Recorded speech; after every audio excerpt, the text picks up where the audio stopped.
Is there such a thing as ultimate phone design? That was my first thought as I held the new Samsung Galaxy S25 Ultra and turned it over in my hand. Surely it's lost a bit of identity as it shed the last vestiges of Galaxy Note design and adopted the more familiar and blockier look of its Galaxy S breathing. The Galaxy S25 Ultra looks not only more like all other S25 phones in the lineup but more like an iPhone than ever before. I don't consider this mimicry. Instead, as I noted above, there may in fact an ultimate smartphone design, and for the Ultra line this shift was inevitable. A moment of sadness, though, for the once iconic Galaxy Note that owned the flagship designation in both looks and functionality. It was the only smartphone virtually industry-wide that included an integrated stylus. Somehow, Samsung has managed this slimmer, lighter and squarer makeover without losing space for the S Pen, which alone is an achievement worth celebrating. However, people are done talking about the new design, including a slightly larger screen than the S24 Ultra. They will likely become obsessed with the deeply integrated AI experience. With the S25 line, Samsung has effectively blurred the lines between Galaxy AI Bixby's system-level AI actions and Google's Gemini's generative AI capabilities. And Samsung isn't shy about presenting its partners' capabilities. They are accessible through a long press of the power button, and while the connections between Gemini, Google's apps, and Samsung's apps isn't always seamless and automatic, when it works, it's smooth and quite useful. There are promises in here of a deeper understanding of you by watching not just what you do on the phone but how Samsung connected wearables like Galaxy Rings, Galaxy Watch and SmartThings accessories gather data and understanding of your physical and smart home-based activities. Ultimately, that information is presented as part of now brief home screen widgets that give you, among other things, morning and evening briefs.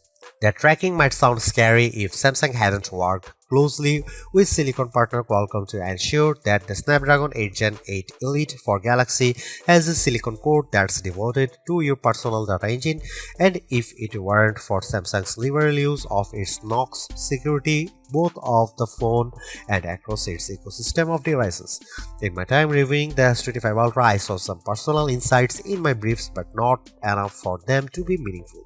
I think this is the kind of feature that will bear fruit after weeks of using the phone and essentially training the AI to understand you.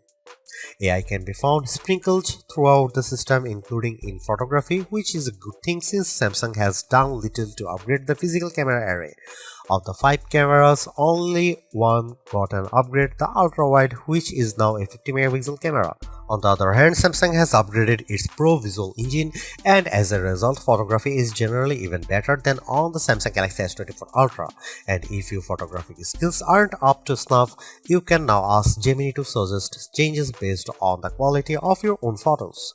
There are more powerful tools for generating AI images and making AI alterations to existing photographs. Sketch to image is more powerful than ever, and I found that using the S Pen with sketch to image generated incredibly realistic AI editions.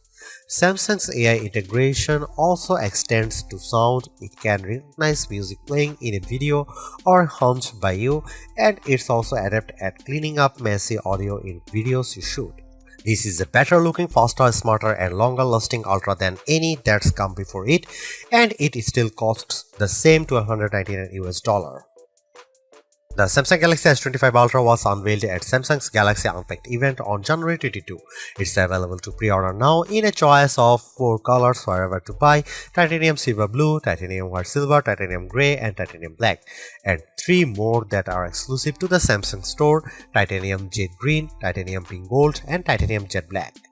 The phone ships in either 256GB or 512GB or 1TB storage configurations, and every variant comes with 12GB of RAM. Samsung Galaxy S25 Ultra will begin shipping on February 7 for the following prices. The 256GB variant is $1,299 US, 512GB price is $1,499 US, and 1TB is $1,659 US.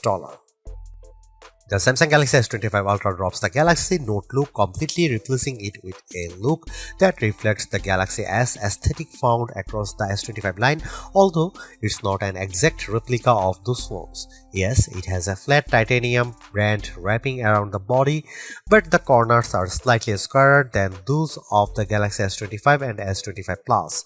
Compared to the S24 Ultra, this phone is at 162.8 by 77.6 by 8.2mm, slightly taller but also narrower and thinner.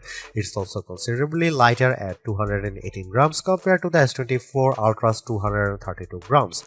That's the difference I noticed when I held the phone in my hand, and yes, that's lighter than Apple's iPhone 16 Pro Max, which weighs in at 227 grams.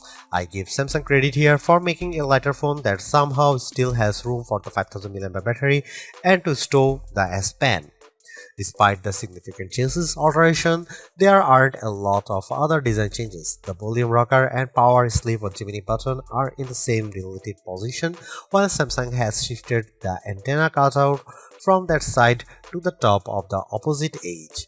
On the bottom is the same USB-C charging and data port, a wide slot for the base speaker, the S Pen slot, and a SIM slot. That last slot is notable because while Apple's iPhone line in the US only offers eSIM support, the S25 Ultra offers a standard SIM and eSIM and includes dual SIM support. While the S25 Ultra's body is titanium, the front and back are swaddled in Gorilla Glass Armor 2, which includes the extra protection of ceramic. However, while this material might protect the phone from drops, it's still not scratch proof, and even though I have taken extreme care with my review unit, I'm still noticing some long scratches on the display. They are not deep and they are not noticeable when the screen is off. Still, I wait the day when a smartphone manufacturer can deliver a truly scratch-proof display. Overall, I like the new look and feel of the Samsung Galaxy S25 Ultra, and I don't mind that it's lost a bit of its distinctive Note aesthetic. This is a big screen handset that I enjoy holding and using. At a glance, the Samsung Galaxy S25 Ultra camera array looks unchanged from the S24 Ultras, but Samsung has given the array a visual upgrade. All the lenses now appear to almost float above the chassis. It's a neat effect, but for the most part it's a skin-deep alteration, and Samsung has left almost all the camera aspects unchanged. Here is what you will find on the S25 Ultra.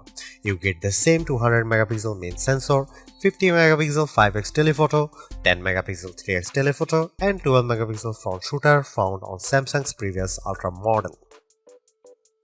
The only new camera of the bunch is the 50 megapixel ultra wide. More pixels here mean better low light performance for ultra wide shots and more detailed macro shots. As evidenced in my test, this is mostly because the camera defaults to bind shooting, which means it's combining roughly 4 pixels for each one in the final image. Similarly, you will do most of your 200 megapixel main camera shooting in a pixel binned 12 megapixel mode.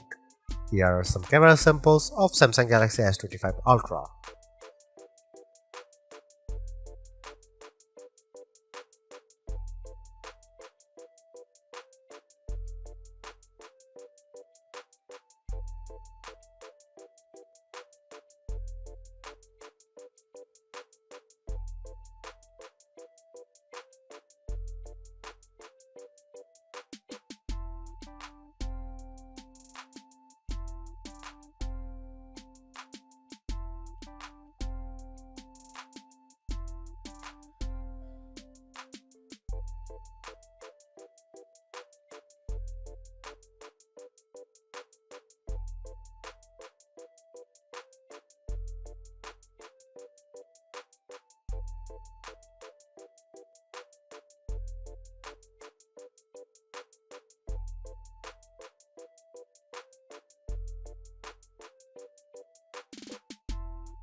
The Samsung Galaxy S25 Ultra is the best Android phone you can buy right now.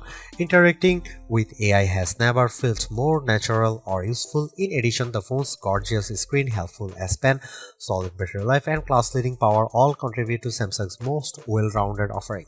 Top-tier cameras with exceptional zoom merely top it all off. You can get a similar overall experience from the Galaxy S25 Plus and the Pixel 9 Pro XL for less money, but with a slightly smaller screen and without the stylus. For anyone seeking the ultimate Android phone too, the Galaxy S25 Ultra is our editor's choice winner.